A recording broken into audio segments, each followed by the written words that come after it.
सियासी लोग ही मुल्क का, समाज का मुस्तकबिल तय करते हैं कि मैं अब कभी ज़िंदगी में कोई चुनाव नहीं लड़ूंगा। तो अगर पार्टी में रहने के बाद भी आप इज्जत नहीं दीजिएगा तो जाहिर है कि आदमी को थोड़ी रिजनमेंट होगा कि नीतीश कुमार जी के ही दबाव पे सम्राट चौधरी जी को चीफ मिनिस्टर बनाया गया है।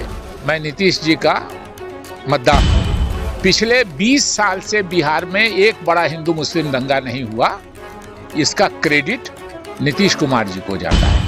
लेकिन मुसलमान कांग्रेस को वोट नहीं करता और 5 जगह कांग्रेस की जमानत जब्त हो गई। तो कांग्रेस की हालत बिहार में नहीं है, इसको मानना चाहिए।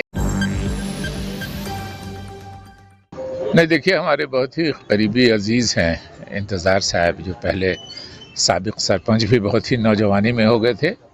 मुझको किसी ने बताया था कि उनकी तबीयत ख़राब है। मैंने फ़ोन से बात की तो पता चला कि थोड़ी तबीयत नासाज है। तो मैं उन्हीं को देखने आ गया, उन्हीं के आयादत में आ गया। माशाल्लाह पहले से बेहतर है, मगर अभी भी आराम की ज़रूरत है। मैंने कहा है इनको कि जो डॉक्टर साहबान मशवरा देते हैं वो ज़रूर करना चाहिए। और इसी बहाने शकरी के तमाम पुराने लोगों से मुलाकात हो गई है, तो अच्छा लग रहा है। सियासत के मैदान से शायद आप किनारा कशी इख्तियार कर रहे हैं, ऐसी कुछ बातें आ रही हैं, क्या कुछ हकीकत है इसकी? देखिए, सियासत के मैदान से किसी को किनारा कश नहीं होना चाहिए और सियासत में दिलचस्पी सबों को लेनी चाहिए, चाहे आप इलेक्शन लड़ते हो, नहीं लड़ते हो, घर रहते हो, क्योंकि सियासी लोग ही मुल्क का, समाज का मुस्तकबिल तय करते हैं। तो अगर हम उसमें दिलचस्पी नहीं लेंगे तो हमारा जो आने वाला नुमाइंदा है वो कैसा होगा, वो कैसे कानून बनाएगा। आज ही हुकूमत बदली है बिहार की, अब सारे लोगों को दिमाग में है कि ये सरकार कैसी होती है, पिछली सरकार की तरह रहती है या नहीं रहती है।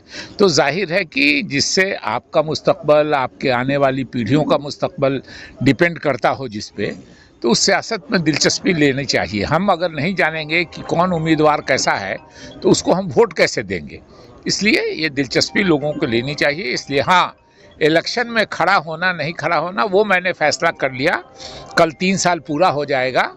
कल मैं कोई फेसबुक पोस्ट पे लिखूंगा कि 3 साल पहले ही मैंने ऐलान कर दिया था 2023 के 16 अप्रैल को कि मैं अब कभी ज़िंदगी में कोई चुनाव नहीं लड़ूंगा।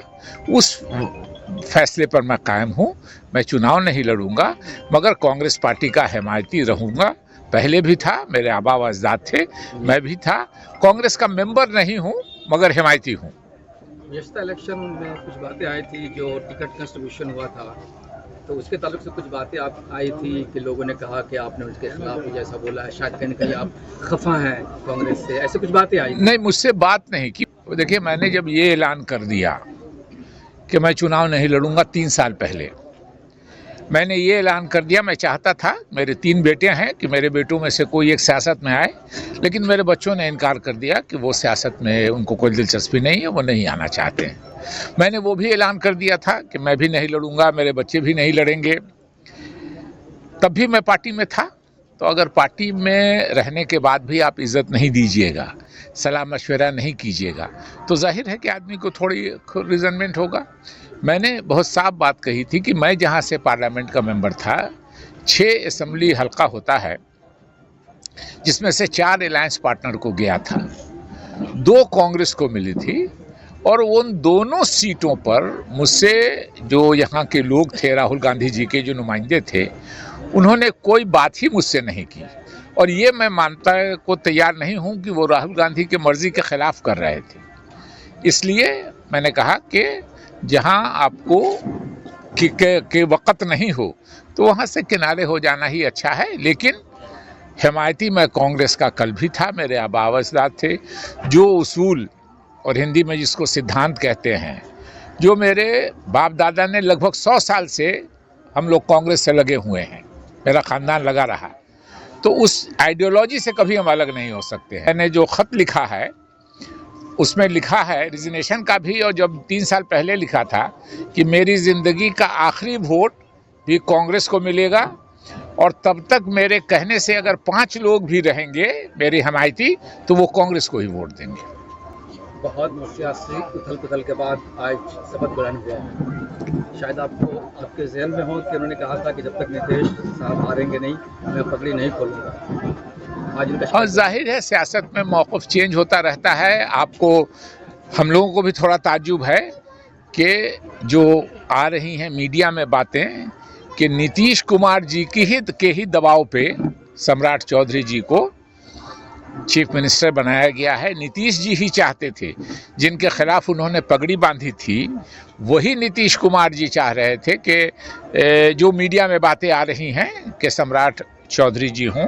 लेकिन नीतीश जी हमेशा अच्छे नाम से याद किए जाएंगे और नीतीश जी को हम लोगों ने कभी वोट नहीं दिया सिवाय उसके कि जब 3 बार कांग्रेस ने उनको सपोर्ट किया तो मैं अक्सर कहता था कि ज़ाती तौर पे मैं नीतीश जी का मद्दाह हूँ, फ़ैन हूँ। बीजेपी से अलायंस रखने के बाद भी उन्होंने मुसलमानों से जो सरोकार किया उसकी मिसाल बहुत कम मिलती है। पिछले 20 साल से बिहार में एक बड़ा हिंदू मुस्लिम दंगा नहीं हुआ, इसका क्रेडिट नीतीश कुमार जी को जाता है। मैं 2 बातों की वजह से उनका बहुत फ़ैन हूँ। एक तो ये कि ये मुसलमानों के साथ बीजेपी से अलायंस रहते हुए भी उन्होंने जो अच्छा रिश्ता रखा वो तारीफ़ के लायक है। और दूसरे कि अगर नीतीश जी को ये एहसास है कि किसी ने उनकी मदद की है तो वो उसको पे बैक करना चाहते हैं तुरंत।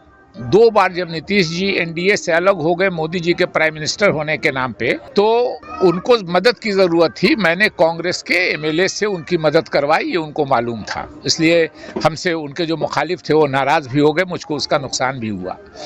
उसके बाद जब जीतन राम मांझी जी को उन्होंने चीफ मिनिस्टर बनाया तब भी मैंने उनकी मदद करवाई कांग्रेस के एमएलए से। तो ये बात नीतीश जी को मालूम थी। इसलिए नीतीश जी ने क्या किया कि 2014 के बाद रामविलास पासवान जी, राजीव प्रताप रूडी और रामकृपाल यादव, ये तीनों राज्यसभा के मेंबर थे, ये तीनों लोकसभा के मेंबर हो गए। तो राज्यसभा की 3 सीट खाली हो गई। बगैर हमसे बात किए हुए नीतीश कुमार जी ने प्रेस कॉन्फ्रेंस करवा के अपने केसी त्यागी जी से कहलवा दिया कि कांग्रेस अगर नाम देगी तो हम लोग शकील अहमद को राज्यसभा भेजेंगे। मैं सोनिया गांधी जी से, और मुझसे बात भी नहीं की थी नीतीश कुमार जी ने, बगैर मुझसे बात किए हुए ऐलान करवा दिया। नॉमिनेशन शुरू होने के 18 दिन पहले मैंने, कांग्रेस प्रेसिडेंट थी सोनिया गांधी जी, मैंने उनसे पूछा। उन्होंने पहले कहा कि मुझको 4 दिन सोचने का वक्त दो, और 4 दिन के बाद उन्होंने कहा शकील छोड़ दो। मैंने छोड़ दिया।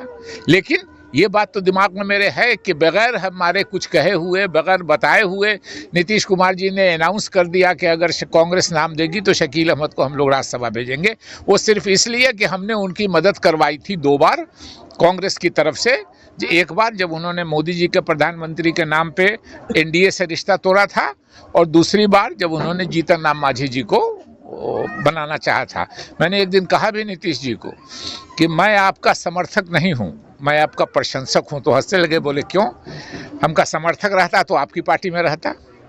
समर्थक नहीं हूँ, प्रशंसक इसलिए हूँ, सबसे बड़ा प्रशंसक इसलिए हूँ कि मुझसे बीजेपी से अलायंस रख के भी मुसलमानों के साथ आपने जो सरोकार किया है, सलूक किया है, इसको इस सूबे का मुसलमान कभी नहीं भूल सकता है। एक बात अभी कही कि आपके कोई बच्चे सियासी मैदान में कदम नहीं रख रहे हैं, तो क्या माना जाए कि फिर पवेलियन खाली होगा क्या आपके बाद? हाँ, नहीं, कौन महात्मा गांधी के कौन बच्चे सियासत में हैं, आप बता दीजिए। सरदार पटेल के कौन बच्चे सियासत में है, यह आप बता दीजिए। मौलाना आज़ाद के कौन बच्चे सियासत में है, यह आप बता दीजिए। अपनी मर्जी है, उनको बच्चों से आप ज़बरदस्ती नहीं। मैं चाहता था, जो सच्चाई है, ईमानदारी से सही बात कहने में कोई झिझक नहीं है। मेरे दादा 1937 में कांग्रेस के एमएलए थे, जब पहला कांग्रेस का इलेक्शन एमएलए असेंबली का हुआ था। मेरे वालिद 5 बार रहे, मुझको 5 बार एमपी एमएलए हो गया। तो मैं चाहता था कि मेरे बच्चे रहें, लेकिन उनको सियासत से दिलचस्पी नहीं है। उन्होंने कहा मैं नहीं रहूँगा। तो बच्चों से आप ज़बरदस्ती नहीं करवा सकते। कांग्रेस का जो मुस्तकबिल अभी है, कहाँ देख रहे हैं? देखिए, बिहार के मामले में परेशानी हम लोगों के साथ है कि कोई सेक्शन का वोट नहीं है। किसी सेक्शन का वोट नहीं है।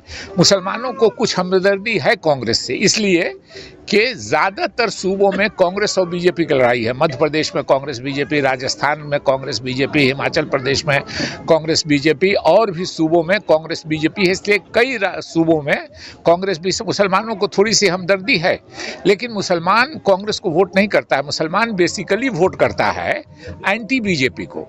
अभी जो असेंबली का चुनाव गया उसमें 5 जगह बीजेपी, आरजेडी और कांग्रेस लड़ी है सामने सामने, और 5 जगह कांग्रेस की जमानत जब्त हो गई है। मुस्लिम अगर वोट देते तो जमानत तो बच जाती, इसलिए कि मुसलमान वोट देते हैं बीजेपी के खिलाफ। तो जो ज़्यादा मजबूत वो होता है उम्मीदवार बीजेपी के खिलाफ, तो जाहिर है कि आरजेडी को वोट है, उनके अपने यादव समाज का वोट है, और यादव समाज का वोट है तो मुस्लिम समाज भी देखता है कि कांग्रेस को कोई वोट नहीं है तो उधर वोट देता है।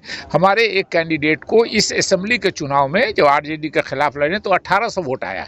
तो कांग्रेस की हालत बिहार में नहीं है, इसको मानना चाहिए। ऐसा तो नहीं है कि जो लोग हैं, जो जनता है, वो कांग्रेस से नाला हो रही है, दूसरी पार्टी की तरफ शिफ्ट हो रही है, जैसे कि MIM बीच पे आई, लोगों ने हाय हुल्ला किया, बहुत सारा वोट शिफ्ट हुआ आपका उस तरफ? नहीं, कांग्रेस का पहले भी वोट नहीं था। MIM के बारे में ये है कि जहां मुस्लिम्स को ये है कि हम अपने बलबूते पर चुनाव जीत जाएंगे, वहां वो अपना फ्री इंडिपेंडेंट होता है। वहां हम भी जीते हैं सीमांचल में, वो भी जीते हैं सीमांचल में, पिछले बार भी वो जीते थे 5 सीट।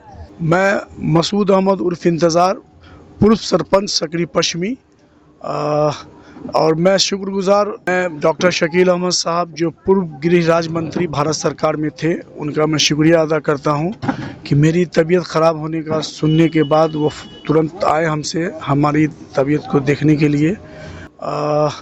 और मैं शुक्रगुजार अपने शकरी में जो रामशिला हॉस्पिटल खुला हुआ है, मैं इनका ज़्यादा शुक्रगुजार और भी हूँ कि इनकी वजह से मैं कम से कम 20 दिन यहाँ रामशिला में एडमिट था, 5 दिन ICU में था, बाकी दिन रूम में था। तो इन्होंने जो मेरा सिर्फ सिम्टम जानने के बाद मेरे मर्ज को पकड़ा और ट्रीटमेंट शुरू किया, तो अल्हम्दुलिल्लाह मैं अभी ठीक हूँ।